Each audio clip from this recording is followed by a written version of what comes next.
बिस्मिल्लाहिर्रहमानिर्रहीम। अस्सलाम वालेकुम दोस्तों, ये है प्रोक्योरमेंट प्रोफेशन और हमारा आज का टॉपिक है कि प्रोक्योरमेंट के प्रोसेस कितने होते हैं, यानी टाइप ऑफ प्रोक्योरमेंट प्रोसेसेस। दोस्तों, प्रोक्योरमेंट का एक सिंपल सा प्रोसेस तो ये है कि जब भी आपको किसी चीज़ की ज़रूरत होती है, यानी गुड्स एंड सर्विसेज जो भी आप परचेज़ करना चाहते हैं, आप देखते हैं कि उनके सप्लायर्स कहाँ पर हैं, आप उनको ढूंढते हैं, उनकी प्री क्वालिफिकेशन करते हैं, उनको रजिस्टर्ड करते हैं, फिर उनसे कोटेशंस लेते हैं और उन कोटेशंस की बेस पे आप एक कंपैरिजन बनाते हैं, कंपैरेटिव स्टेटमेंट, और जिसकी प्राइस लोएस्ट हो उसको ऑर्डर कर देते हैं। फिर गुड्स एंड सर्विसेज की डिलीवरी होती है और उसके बाद पेमेंट को आके उस प्रोसेस को कंप्लीट कर दिया जाता है। अब ये सिंपल प्रोसेस जो आप आसानी से समझ रहे होंगे, इसको 6 डिफरेंट ट्रिकों से किया जा सकता है, यानी कि 6 डिफरेंट तरीके हैं प्रोक्योरमेंट के इस प्रोसेस को अडॉप्ट करने के लिए। और ये डिपेंड करता है कि आप जो गुड्स एंड सर्विसेज परचेज कर रहे हैं उसकी नौइयत क्या है, उसका वॉल्यूम क्या है, हुजम क्या है, उसकी अमाउंट क्या है, यानी आप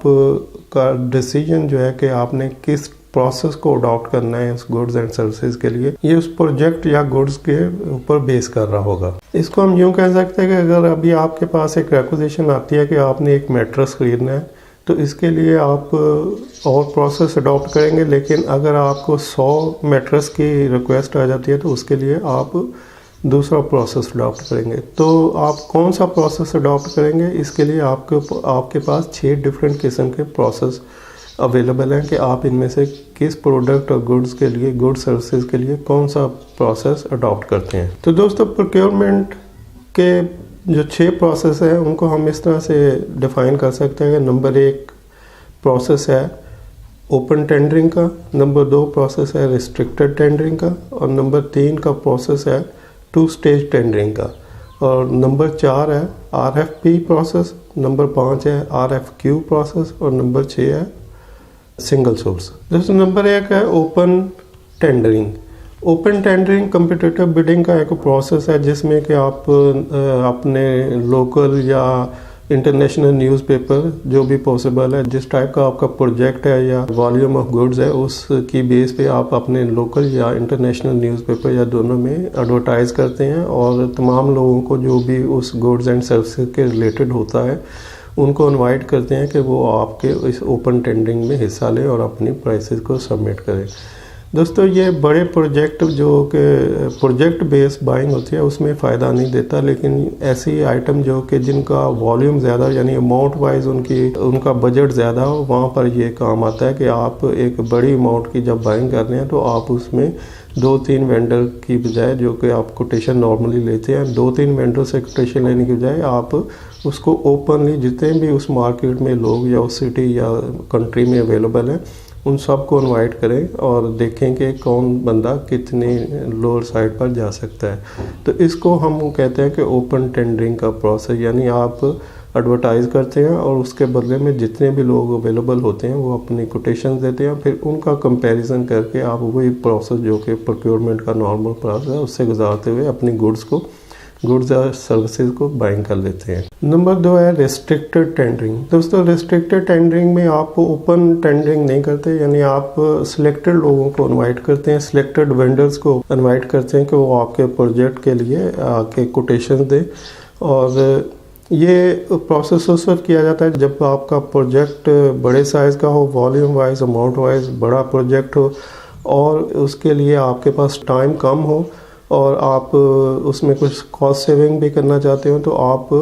रिस्ट्रिक्टेड सप्लायर को कांटेक्ट करेंगे और उनसे कोटेशन लेके फिर वही नॉर्मल प्रोसेस से गुजारते हुए उनसे उस प्रोसेस को अडॉप्ट कर लेंगे। तो ये रिस्ट्रिक्टेड टेंडरिंग का प्रोसेस है जिसमें आप सिलेक्टेड लोगों को कांटेक्ट करते हैं। रिस्ट्रिक्टेड टेंडरिंग उस वक्त भी की जाती है जब आपके पास महदूद मैन्युफैक्चरर अवेलेबल हो, यानी ऐसे प्रोडक्ट जो कि नॉर्मली हर जगह अवेलेबल ना हो और उसके लिमिटेड मैन्युफैक्चरर हो, तब भी आप इसको ओपन टेंडरिंग में नहीं जाते बल्कि आप डायरेक्ट उन मैन्युफैक्चरर को कांटेक्ट कर लेते हैं ताकि आपका टाइम और पैसे बच सके। दोस्तों, नंबर 3 है 2 स्टेज टेंडरिंग। 2 स्टेज टेंडरिंग में आप 2 सील्ड एनवेलप में कोटेशन लेते हैं, एक में स्पेसिफिकेशंस होती है, एक में प्राइस होती है। इसकी ज़रूरत इसलिए पड़ती है कि जब आपके ऐसे प्रोजेक्ट जो कि टेक्नोलॉजी बेस्ड प्रोजेक्ट होते हैं या कि जिनमें प्लांट एंड मशीनरी की बाइंग होती है जहाँ पे आप कंप्लीट स्पेसिफिकेशन ना जानते हो, यानी कि अगर आप एक पेट बॉटल मैन्युफैक्चरिंग प्लांट परचेज करना चाह रहे हैं तो आपके पास डिफरेंट मैन्युफैक्चरर की स्पेसिफिकेशन अवेलेबल नहीं है, आप नहीं जानते कि किस मैन्युफैक्चरर की प्लांट की स्पेसिफिकेशन क्या है, वो कितनी पावर आवर बॉटल प्रोड्यूस कर रहा है और उसकी फ्यूल कंजम्पशन क्या है, उसकी इलेक्ट्रिसिटी कंजम्पशन क्या है, उसके रेजन की कंजम्पशन क्या है वगैरह वगैरह। तो इस तरह की डिफरेंट स्पेसिफिकेशन जब आपके इल्म में ना हो तो आप फिर 2 स्टेज टेंडरिंग पे चले जाते हैं कि आप अपने जो भी आपका प्रोजेक्ट है आप उसकी स्पेसिफिकेशन, डिटेल्ड स्पेसिफिकेशन अलहदा से सील्ड एनवेलप में दें और प्राइस अलहदा सील्ड एनवेलप में दें। तो इस तरह से पहले जो स्पेसिफिकेशन वाला एनवेलप होता है उसको खोला जाता है और उस स्पेसिफिकेशन को स्टडी किया जाता है, फिर देखा जाता है कि आपकी रिक्वायरमेंट क्या है, आप की रिक्वायरमेंट को कौन सी स्पेसिफिकेशंस मैच कर रही हैं। तो जो भी स्पेसिफिकेशन आपकी रिक्वायरमेंट को मैच करती हैं फिर उनको अलहदा करके उनकी प्राइसेस को ओपन किया जाता है। तो ये 2 स्टेज टेंडरिंग कहलाता है। इसको ये बड़े प्रोजेक्ट के लिए जहाँ पे आपके स्पेसिफिकेशन अननोन हो या टेक्नोलॉजी बेस्ड प्रोजेक्ट हो और आप देखना चाहते हो कि मार्केट में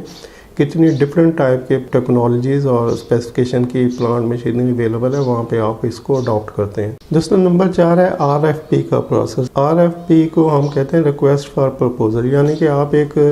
रिक्वेस्ट डालते हैं, एडवर्टाइज करते हैं कि हमें आप अपनी प्रपोजल दें, हमारी जो गुड्स एंड सर्विसेज रिक्वायर्ड है। इसकी एग्जांपल आप इस तरह से देख सकते हैं कि जब अगर हमें एक प्रोक्योरमेंट मैनेजर की ज़रूरत है तो हम लिंक्डइन पर जाके एक एडवर्टाइज़ कर देंगे, जॉब की वैकेंसी एडवर्टाइज़ कर देंगे कि हमें एक प्रोक्योरमेंट मैनेजर की ज़रूरत है और ये उसकी क्वालिफ़िकेशन और एक्सपीरियंस होना चाहिए। तो उस RFQ के अगेंस्ट हमें बहुत सारी एप्लीकेशन रिसीव होना शुरू हो जाएंगी। तो अब हमारे पास चॉइस हो जाएगी कि हम इनमें से किस बंदे को हायर करते हैं। तो RFP रिक्वेस्ट फॉर प्रपोजल है कि इसी तरह से आप गुड्स के लिए भी ये प्रैक्टिस कर सकते हैं कि आप इसको अपने जो गुड्स आपको रिक्वायर्ड है उसके लिए एक रिक्वेस्ट अखबार में एडवर्टाइज़ कर दें या अनाउंस कर दें सोशल मीडिया पर। तो आपको उस गुड्स के मतलब जितने लोग अवेलेबल होंगे वो अपनी प्रपोज़ल सबमिट करना शुरू कर देंगे। तो वो प्रपोज़ल आप फिर बाद में एवेलुएट कर सकते हैं कि कौन सी प्रपोज़ल आपको बेस्ट सूट करती है। तो RFP का मतलब है रिक्वेस्ट फॉर प्रपोज़ल, और ये प्रोसेस भी आप अपनी गुड्स एंड सर्विसेज के लिए अडॉप्ट कर सकते हैं।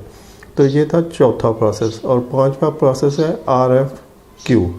RFQ से मुराद है request for quotation. Request for quotation आप उस वक्त सबमिट करते हैं जब आपके इल्म में ऑलरेडी सप्लायर्स हों और चीज़ जो आप गुड्स एंड सर्विसेज बाइंग करने जा रहे हैं वो भी आप ऑलरेडी कर चुके हैं और वो रूटीन की जो गुड्स एंड सर्विसेज हैं जब वो डिमांड की जाती हैं तो आप उसके लिए रिक्वेस्ट फॉर कोटेशन कॉल करते हैं। यानी आप अपने सप्लायर को कोटेशंस के लिए कहते हैं और वो आपको कोटेशन देते हैं, उसकी कंपैरेटिव स्टेटमेंट बनती है और फिर लोएस्ट प्राइस को ऑर्डर कर दिया जाता है। यानी ये जो नॉर्मल प्रोसेस जो कॉमनली अडॉप्ट किया जाता है वो रिक्वेस्ट फॉर कोटेशन है, यानी RFQ। दोस्तों RFQ सबसे ज़्यादा इस्तेमाल होने वाला प्रोसेस है। नॉर्मली और कॉमनली जो है वो प्रोसेस जो यूज़ किया जाता है प्रोक्योरमेंट डिपार्टमेंट में वो RFQ यानी रिक्वेस्ट फॉर कोटेशन। ये कम टाइम में प्रोसेस हो जाता है। इसके लिए आपको मिनिमम 3 सप्लायर की ज़रूरत होती है। अगर आप 3 सप्लायर से कोटेशन ले लेते हैं ये सफिशेंट है और लीगली इसको अडॉप्ट किया जाता है कि 3 सप्लायर सफिशेंट है। इसमें पेपर वर्क कम होता है, लेबर कम आती है, टाइम कम कंज्यूम होता है और ये एफिशिएंट और बेस्ट प्रोसेस है जो कि प्रोक्योरमेंट डिपार्टमेंट में अडॉप्ट किया जाता है। दोस्तों नंबर 6 है सिंगल सोर्स का प्रोसेस, यानी जब आपके पास सिंगल वेंडर अवेलेबल हो, ऐसी गुड्स एंड सर्विसेज यहाँ पर एक ही सप्लायर या एक ही मैन्युफैक्चरर हो तो आप फिर सिंगल सोर्स पर जाने के लिए मजबूर होते हैं। लेकिन सिंगल सोर्स पर जाने के लिए आपको एक स्ट्रिक्ट और लेंथी प्रोसेस से गुजरना पड़ता है। आप कभी भी सिंगल सोर्स वेंडर पे जाने के लिए इंडिविजुअल डिसीजन ना करें, इसमें मैनेजमेंट को इन्वॉल्व करें और प्रॉपर अप्रूवल के बाद उसको ऑर्डर करें। दोस्तों इसकी मिसाल हम इस तरह से दे सकते हैं कि अगर हमें टेट्रा पैक की मशीन चाहिए तो हम टेट्रा पैक पूरी दुनिया में एक ही मैन्युफैक्चरर है और सिंगल सोर्स है, तो हम इसको बगैर एडवर्टाइज़ किए या कंपैरेटिव स्टेटमेंट में जाने के हम सिंपली टेट्रा पैक के पास जाएंगे और जो भी उसकी प्राइस है उसको नेगोशिएट करते हुए अगर पॉसिबिलिटी हो उसमें तो हम उसको परचेज़ कर लेंगे और ये परचेज़ आफ्टर अप्रूवल जो है मैनेजमेंट की हम वो करेंगे क्योंकि ये सिंगल सोर्स बाइंग है। लेकिन दोस्तों सम टाइम ऐसे भी होता है कि आपके पास सोर्सेज तो बहुत सारे अवेलेबल होते हैं, डिफरेंट सोर्सेज अवेलेबल होते हैं, लेकिन आप मजबूर हो जाते हैं कि आपको सिंगल सोर्स पे जाना पड़ता है। ये उस वक्त होता है जब एंड यूज़र स्ट्रिक्टली रिकमेंड करता है कि मुझे इस ब्रांड की इस मॉडल पे की रिक्वायरमेंट है। इसकी एग्जांपल आप इस तरह से ले सकते हैं कि जब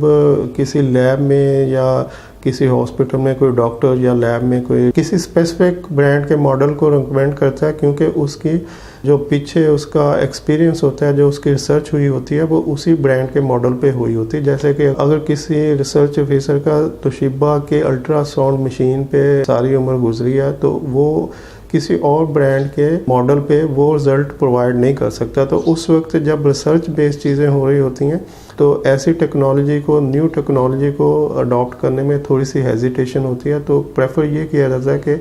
आप जो कि उस टेक्निकल बंदे की रिक्वायरमेंट है उसको पूरा कर दें, या ताकि वो बेहतर रिजल्ट दे सके जो कि उसका एक्सपीरियंस उसी रिकमेंडेड ब्रांड के साथ चल रहा है। दोस्तों एमरजेंसी की सूरत में भी आप सिंगल सोर्स पे जा सकते हैं, और इसकी एग्जांपल हम इस तरह से ले सकते हैं कि अगर किसी भी एमरजेंसी की सूरत में फॉर एग्जाम्पल फ्लड आ गया है या अर्थक्वेक हुआ है और आपकी बिल्डिंग के बेसमेंट में पानी भर रहा है, तो आपको सीमेंट की ज़रूरत है, आपको रेत की ज़रूरत है या किसी और चीज़ की ज़रूरत है, और जो नियरेस्ट अवेलेबल सोर्स है वो आपको कुछ कॉस्टली भी दे रहा है, तो आप एमरजेंसी की सूरत में अपने नियरेस्ट सोर्स पे जहाँ से आप अपनी रिक्वायरमेंट को फौरी पूरा कर सके जा सकते हैं, ना कि आप उस वक्त कम्पिटिटिव बिडिंग में चले जाएं और वो आपकी इमरजेंसी मीट ना हो सके। तो आप सिंगल सोर्स, जब सिंगल सोर्स अवेलेबल हो यानी एक ही मैन्युफैक्चरर हो, तो सिंगल सोर्स पे जा सकते हैं, इमरजेंसी की सूरत में जा सकते हैं, या एंड यूज़र की जो रिकमेंडेशन हो कि हमें यही ब्रांड और मॉडल चाहिए, तो उस वक्त भी आप सिंगल सोर्स पे जा सकते हैं। तो दोस्तों ये थी हमारी आज की इन्फॉर्मेशन कि प्रोक्योरमेंट कितने प्रोसेस की होती है, यानी प्रोक्योरमेंट के प्रोसेस कितने हैं। तो प्रोक्योरमेंट के 6 प्रोसेस होते हैं, जिनमें से आप अपने प्रोजेक्ट की गुड्स एंड सर्विसेज की बेस पे इनको सिलेक्ट कर सकते हैं कि आपको इनमें से कौन सा बेस्ट सूट करता है। होपफुली आप इस इंफॉर्मेशन को अपनी डे टू डे जॉब और या फिर इंटरव्यू के दरमियान पूछे गए किसी क्वेश्चन के लिए हेल्पफुल पाएंगे। तो दोस्तों मिलते हैं नेक्स्ट वीडियो में। Till then take care and अल्लाह हाफिज़।